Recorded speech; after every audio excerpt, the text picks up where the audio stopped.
is my guest, Rina. So, Rina, share mo naman ano ang history ni Rina bago siya maging Amazon VA. Dati nag-work ako sa bangko ng almost 8 years. And ayun, nung nagkaroon na ng baby, kailangang humanap ng yaya pero walang mahanapan. So sabi ko, gusto ko rin na maging part ako ng paglaki ng anak ko. Kasi matagal ko rin siyang hinintay. So, since andyan na yung opportunity sa akin, hanap ako ng way paano kumita mula sa bahay. So, yun. Work from home ko. Nag-start ako bilang real estate cold caller. Pero habang lumalaki ang bata, nag-iingay, bawal maingay. So, sabi ko, kailangan maghanap ako ng trabahong hindi nagsasalita. Tapos, yung may freedom, kailan ko pwedeng gawin yung gagawin ko. So, yun. Doon ako nag-start na mag-check-check. Anong paraan, paano ko makahanap ng trabahong di na ako magsasalita. Non-voice.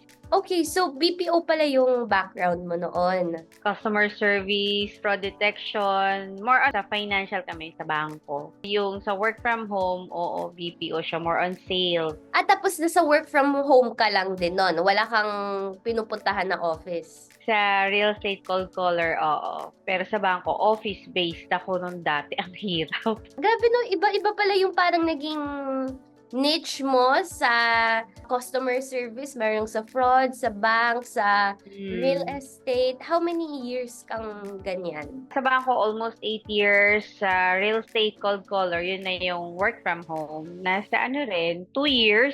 So, ayun, nung nagkaroon na ng pandemic, lalo na, ang daming nawala ng work. So, kasama ako doon. So, hirap ng ganun. Kaya kailangan hanap ako ng trabaho na kahit anumang mangyaring pandemic uli, kung sakali, pero wag naman, at least nakakasiguro kung hindi ako maapektuhan. So, yun, doon ko nakilala yung e-commerce. So, going back doon sa shinare mo, so, lagi kang nasa voice, customer service, hindi ba nasisira boses mo or nagkakasakit ka? Nagkaroon ng time nun dati na, syempre, sales ka eh.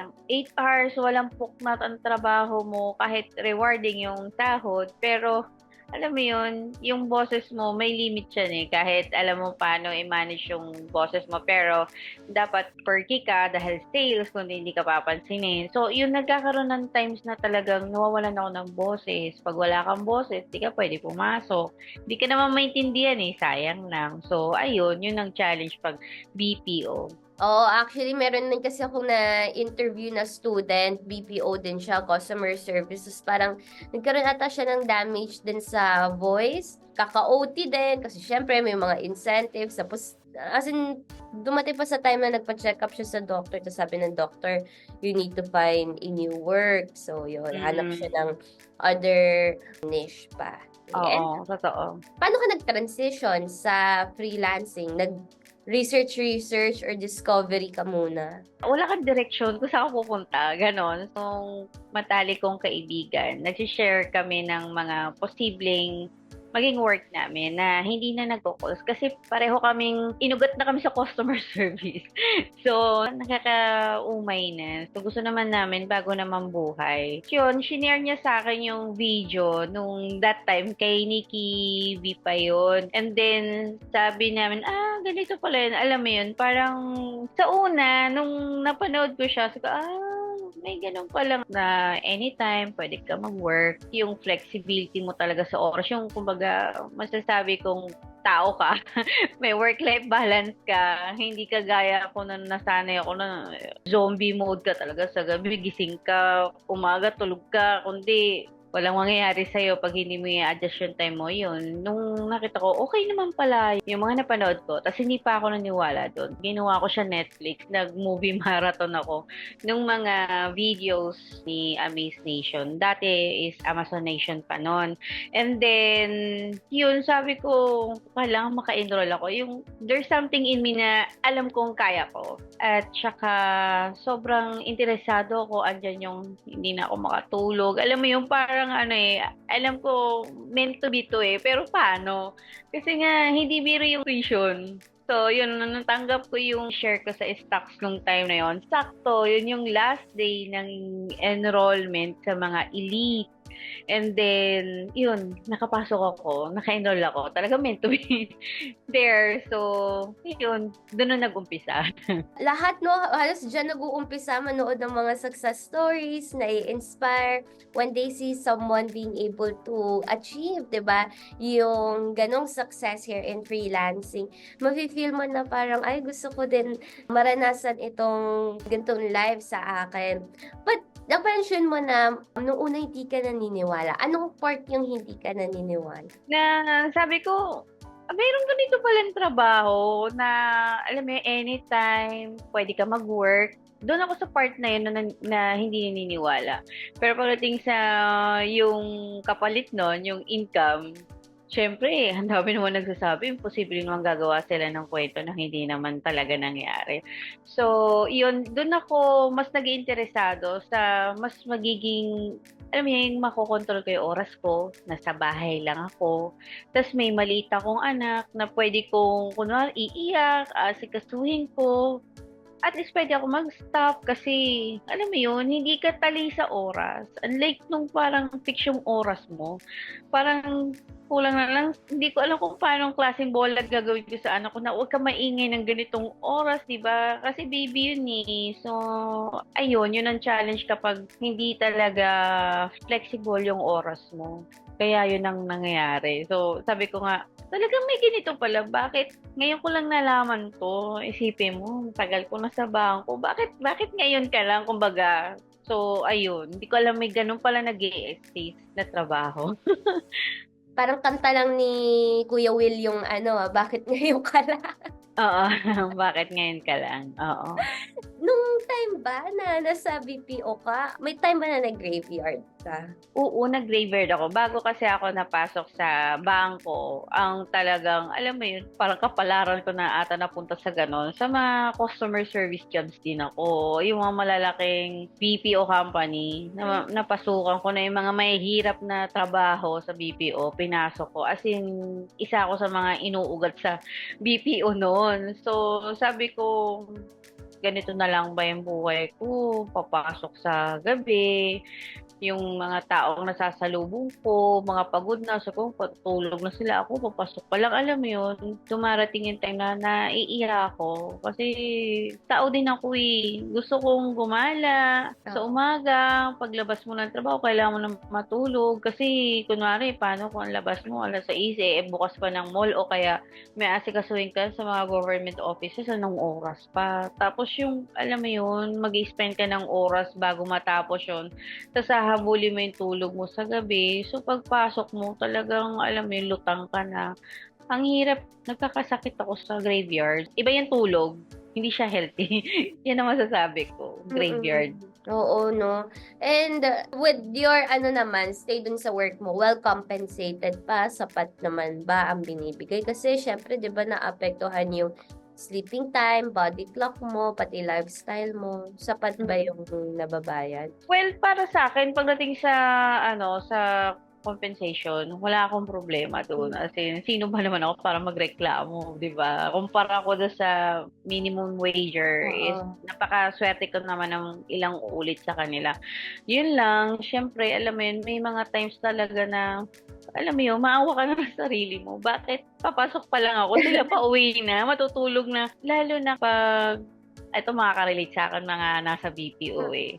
Yung panahon na gusto mo kasama yung pamilya mo. Kunwari, may okasyon, yung bagong taon, summer, hindi ka makalib basta-basta. Pag pinilik mong umabsent, kinabukasan may papel ka na.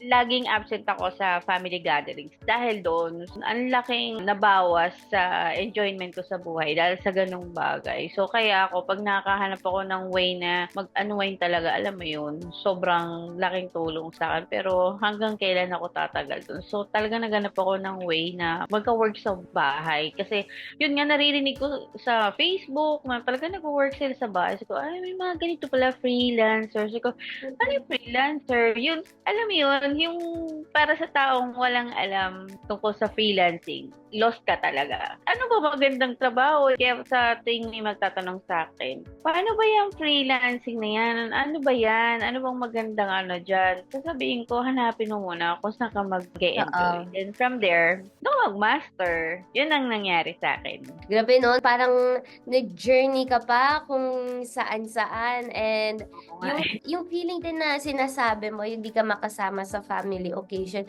Naranasan ko din yan pag voice, yung fear of missing out. May iba kang kausap, samantalang sila nagse-celebrate sa ibang bahay. May time nga na New Year, ewan ko ba, bakit ganun yung naging client ko? Kasi siguro, Vermont, malaki ang mga sales, nag-meeting kami habang nagpuputukan sa labas, nag-meeting kami. Sabi ko, Lord, Diyos ko, sana naman may patutunguhan yung mga gantong experiences sa life. But these experiences talaga makes us strong. Mas nahanap natin or na-journey natin sarili natin kung ano ba yung para sa atin, which is, of course, hindi yun ang para sa atin. We wanted freedom, flexibility, more time with our family, and at the same time, well compensated ang ating trabaho at hindi na aapektuhan ang health natin. Do you agree? Oo, totoo. Sobrang agree ako doon. Talagang ang laki ng, kung nalaman ko lang talaga itong matagal na, baka nanginginig-ginig pa ako mag-start. So, yun. Kasi wala akong alam sa ganun. So, salamat na lang sa YouTube. Sa YouTube ko nalaman to. Kaya yun, hindi ako nagsisi sa pag-i-invest. Para kang nag-commit ng, ibibigay mo tong amount na to. Are you committed? Kasi kapag kinuha mo siya, dapat siguro din mong panindigan mo. So, kailangan mo talagang desisyonan kung ito ba talaga gusto mo. Kasi kapag desidido ka sa gagawin mo, walang imposible. Yun ang masasabi ko talaga. Correct. Pagpapasok ka dito, you have to have clarity, yung discipline, commitments. It's not just about the payment, about the certificate, but yung within mo na kino-contribute sa sarili mo na ng pag-aaral ng modules and not spoon-fitting as well. Totoo yan, totoo.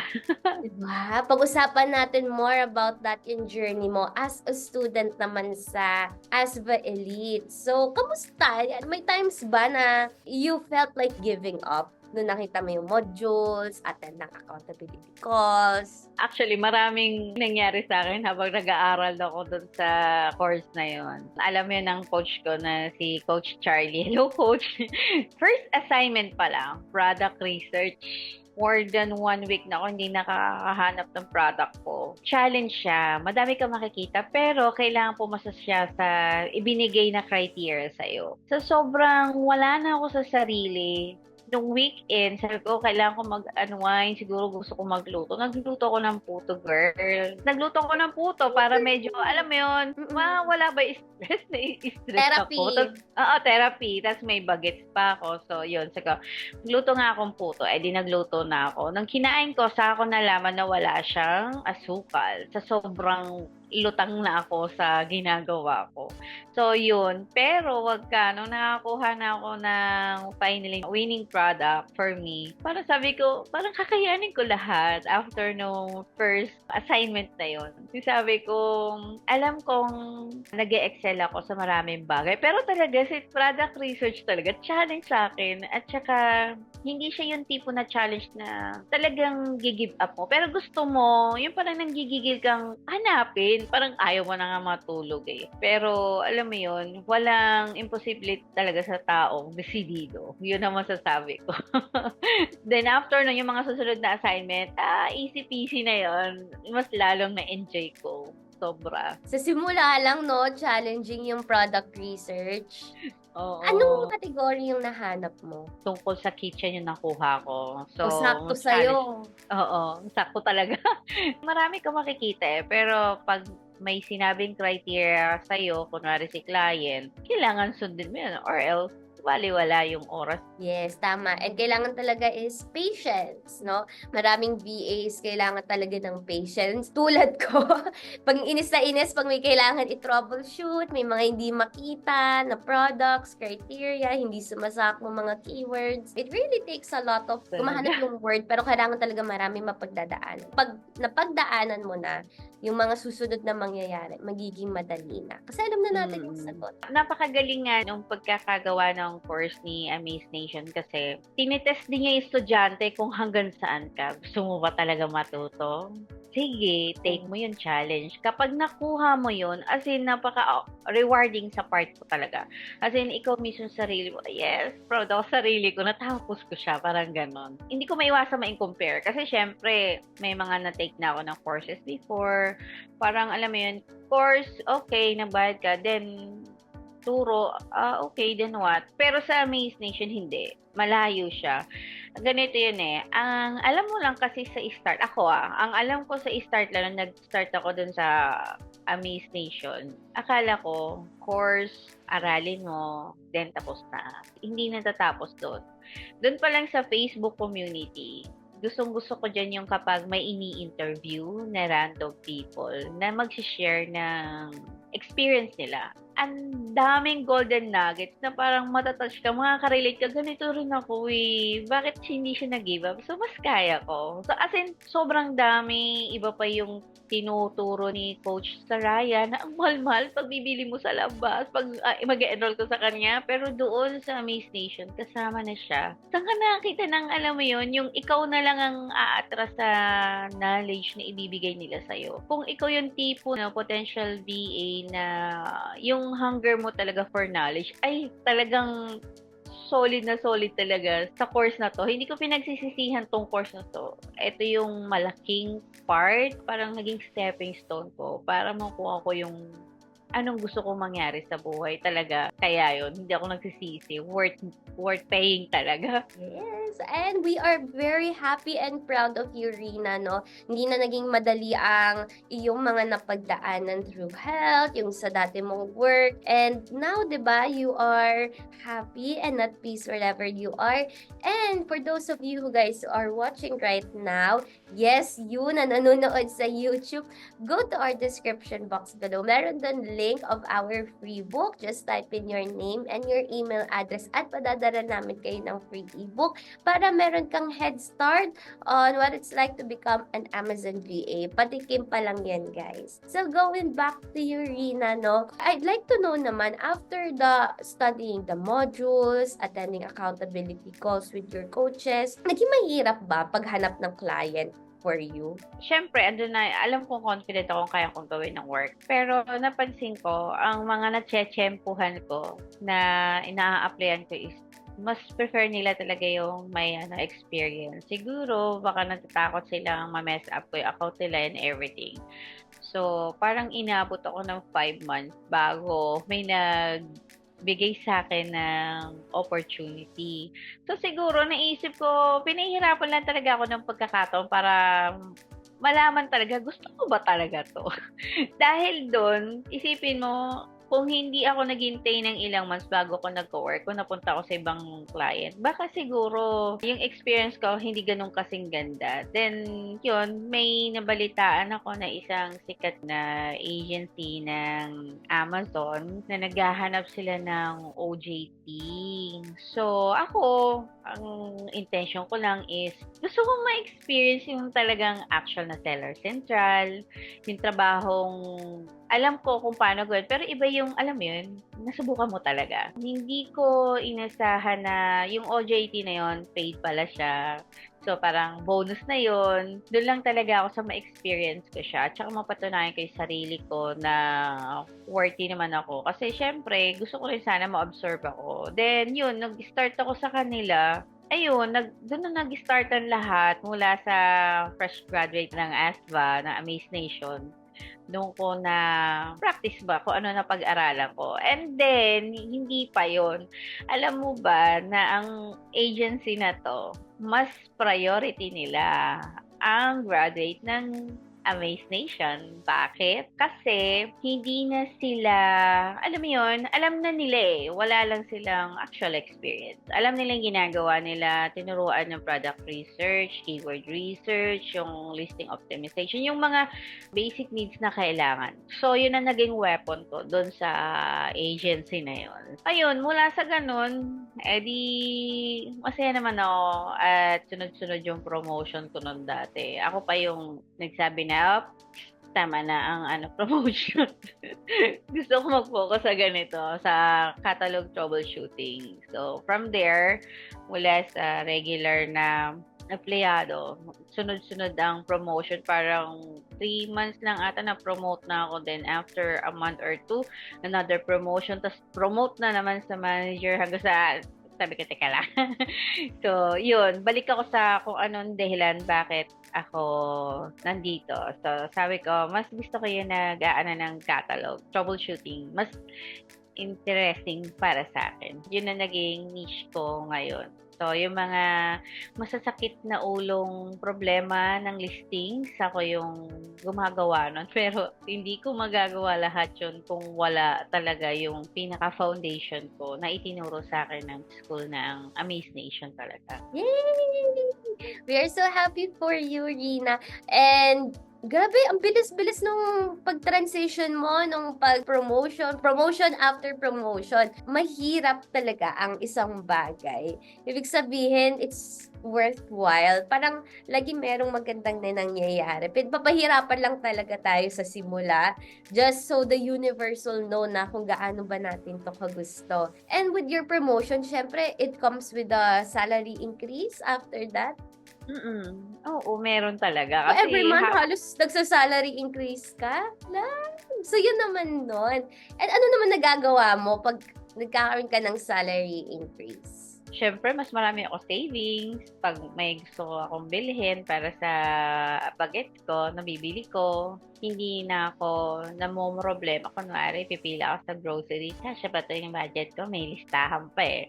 Doon na nag-start yung talaga masasabi mong financial freedom. Yung pipila ka sa grocery, hindi ka nag-aalala magkano yung babayaran mo. Baka ma-short ka o hindi. Pero, yun, hindi. Nabibili ko yung gusto kong bilhin ng unplanned, ng kahit wala kang market list. Kung ano magustuhan mo, yung mapapansin, ay, madami na pala ako nabili. Pero, kaya naman bayaran. Ganon. Ang laki ng difference. Kaya, ayun. Ito pala yung kapalit ng paghihirap ko. Sabi nga nila, anything na nakuha mo na mabilis, nawawala din yan na mabilis. Pero anything na pinaghirapan mo, at saka pinagpursigihan mo talaga, pag binigay na sa'yo yan, hindi siya basta-basta nawawala. Hindi siya mawawala actually. Nasa sa'yo na yan kung igagrab mo yung opportunity or not. Narinig niyo yan, guys, ha? Pag masyadong mabilis din ng baksak. Pero kung, di ba, may journey, may kwento, may struggles and challenges, matagal tayong nasa taas. And that's what Arena shared to us. And kung makukumpara mo, Rina, yung salary mo noon sa BPO versus ngayon na every month na pa-promote ka, gaano na kalayo sweldo mo? Or in short, how much are you earning right now? Siguro ganito na lang, pag-iisipin ko sila. Yung sahod ko noon versus sa sahod ko ngayon, ang masasabi ko is kaya kong pag-aralin yung anak ko sa private school. Ako pa mamimili. Kaya ko siyang providean ng mga bagay na hindi ko kaya i-provide noon dahil limited lang ang income. Then, kaya kong bumili ng kung anong gusto kong bagay for us.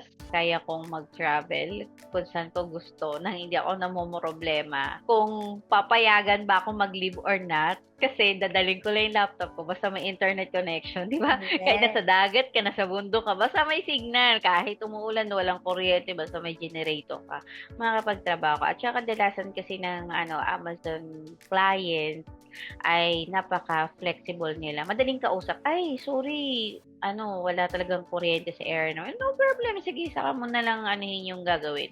sobrang, alam mo yun, chill lang. Ngayon, you are living the life that you want, the lifestyle that you want, and you are enjoying the fruits of your labor with your bagets. Das grabe, ang sarap no. Nagta-travel ka, tapos sa beach. Anong beach madalas mong puntahan? Sa Ilocos Norte, gusto ko talaga pumupunta doon. Kasi maganda talaga yung lugar na yon. Tsaka kung anong maisipan namin lugar puntahan, ay gusto ko dyan. Tara, book tayo. Ayun, ganon. Kahit sa ibang lugar, hindi ka mamumroblema na dala-dala mo yung trabaho mo. Kasi kagaya nung last time, nung December, punta kami ng Baguio biglaan. O, edi nakaka-work ako, malay ba ng client ko na nasa bakasyon ako. Kasi upo ka lang, mag-spend ka lang ng time kung anong kailangan mong gawin. Then after nun, layas na uli, pasyal na. So, sabi ko, hindi ko pagpapalit yung buhay na meron ako ngayon versus dun sa buhay ko noon. Isipin mo, sa biyahe pa lang, lalo na kunwari madaling araw ka, baka mamaya na-hold up ka. Pag umuulan, bumabagyo, basta ka, malakas ng ulan, malakas hangin, napakadelikado sa labas, diba? Pero ako, nasa loob lang ako ng bahay ngayon, nagtatrabaho. Kahit kung gaano kalakas ng typhoon dyan sa labas, basta may internet at saka power, work lang ng work. Kaya yun. Share ko lang din yung mga ganyang experiences na typhoon. Ang dali magpaalam sa boss. No? Oo, Sa loob ka lang oo. ng bahay, mas madali pang mag-yes sila, no, na kahit wala pang form, wala pang anything kasi alam nila yung mga clients sa ibang bansa, alam nila na grabe ang Philippine weather pagdating sa ulan at typhoon. And they are very understandable. And when you mention, guys, nung sinabi ni Rina na wala daw siyang problema na mag-travel, umalis, kasama laptop niya, walang ang boss. Actually, Rina is pinagtatrabahuan niya yon. Kailangan may quality of work na de-deliver, may mga KPIs na na-achieve. Kasi baka isipin nila, no, na hala, pwede pala mag-chill-chill bakasyon. Behind it, there's a lot of hard work, dedication. It's just so happened that Rina knows how to balance na. Kasi napagdaanan na niya yung challenges. So, easy-easy na lang sa kanya ang mga pagsusupok. Tama ba, Rina? Oo. At saka take note, kahit nasa hospital ka, basta makaka-work ka, kung gusto mo lang mag-work ha, disclaimer lang. Kung gusto mo mag-work, kasi syempre, sayang yung per hour, pwede ka mag-work. Unlike nang pag nasa office ka, okay, wala kang work kasi nasa hospital ka, doon, gusto mo pa rin mag-work, sige lang, log-in ka. Basta yun, hindi ko sinasabi na petiks-petiks ka. Pero syempre, kailangan mong gawin kung ano yung trabaho mo, kung ano yung expected sa'yo. Pero ang sinasabi ko is mas lenient, mas cool ang buhay, mas less stress. Sa travel pa lang, nakaka-stress na eh. Tapos lalo na nauso yung COVID, diba? Buti na lang, sa bahay na ako noon. Siguro baka isa rin ako sa na-COVID noong mga panahon nun kung nasa labas ako. Kasi hawa-hawaan na lalo na pag sa BPO, di ba? Sa office, aircon. Ngayon lang kung nandun ka lang sa bahay mo, safe ka ng maraming ulit, makakatipid ka. Hindi mo na kailangan ng damit na magarbo. Basta, iba nga na, hindi pa naliligo naka-duty, di ba? Wala namang pake. Di ba? Sino kaya yun? Alam mo yun, yung kahit anong itsura mo, walang nakikialam sa'yo. So, kung anong trip mo sa buhay, magsuklay ka o hindi, walang makikialam sa'yo. Basta gawin mo lang yung expected sa'yo. Yun ang malaking diferensya nung freelancer ka versus dun sa typical na nagtatrabaho ka sa office. Kaya, ayun, hindi ko magpapalit yun. Kahit paulit-ulit, talagang, eto, dito na ako. Hindi na ako babalik sa office kahit kailan. Ito na yung nakikita mo, seeing yourself 5 or to 10 years from now?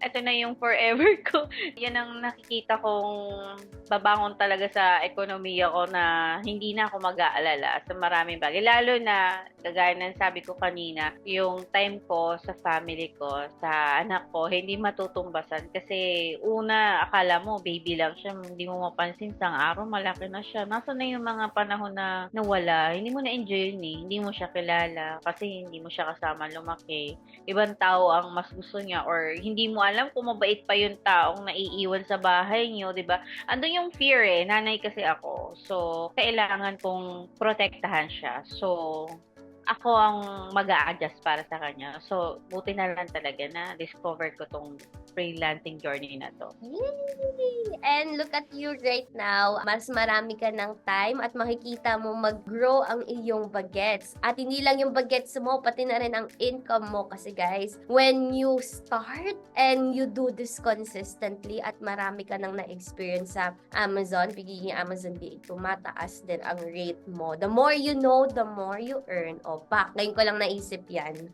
Totoo. At saka speaking of the more you learn, the more you earn, pagdating sa ganyan, yung LinkedIn ko bombarded with job offers. Ako na lang talaga ang sumusuko. Nire-refer ko na lang minsan sa mga kilala ko. Kasi, alam mo yun, yung kung kaya mo ng oras mo, sige, grab mo siya eh. Ang galing kumita. Once na meron ka na experience, alam mo na yung ginagawa mo, kasi mas confident ka na ay, yun naman pala tatrabaho mo, walang problema, sige, gawin natin. Kasi alam mo. Kaya, ang mapapayo ko sa mga nag-start pa lang, huwag kayong masilaw kung magkano kikitain nyo, masyadong advance yun. Dapat mag-start kayo na ang gawin nyo munang plano is enjoy, learn more, tapos hindi mo napapansin na gaya nga sabi ni Coach Charlie, isipin mo muna on how you will grow. Tapos yung sinasabing malaki na ang sahod mo, it will follow na lang, hindi mo namamalayan yun.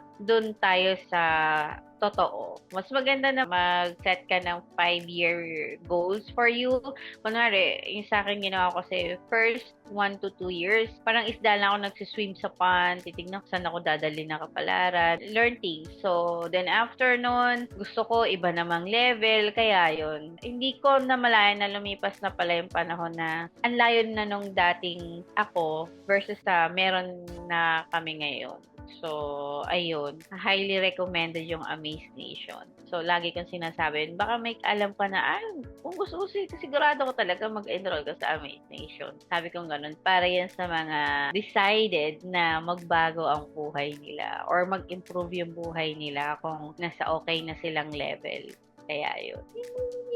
Thank you so much, Rina, for your wonderful shares. Talaga, shinare mo talaga ang journey mo. You were very transparent, vulnerable sa iyong journey. And mga viewers natin ngayon, I'm sure na i-inspire sila ngayon kasi we were once them. Diba? Lagi lang tayo nanonood ng mga success stories. There was a time na may mga doubts, may mga challenges along the way, but everything is, diba, paid off until the end. Kasi hindi tayo sumuko. And at the same time, naging committed tayo at desidido tayo na gustong-gusto natin to. Diba? Thank you so much, Irina. My last question to you is, are you a proud ASVA member? It's a big yes.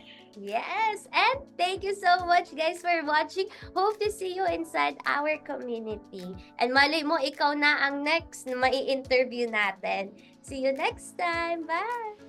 Thank you so much for watching this video. If you want to know more about freelancing, follow us on our Facebook, TikTok, LinkedIn, and Instagram page. And if you have any inquiries, just contact the number on your screen. This is your Amaze Nation brand ambassador, Nina, and with Amaze Nation, we provide life-changing learning for extraordinary living. See you next time.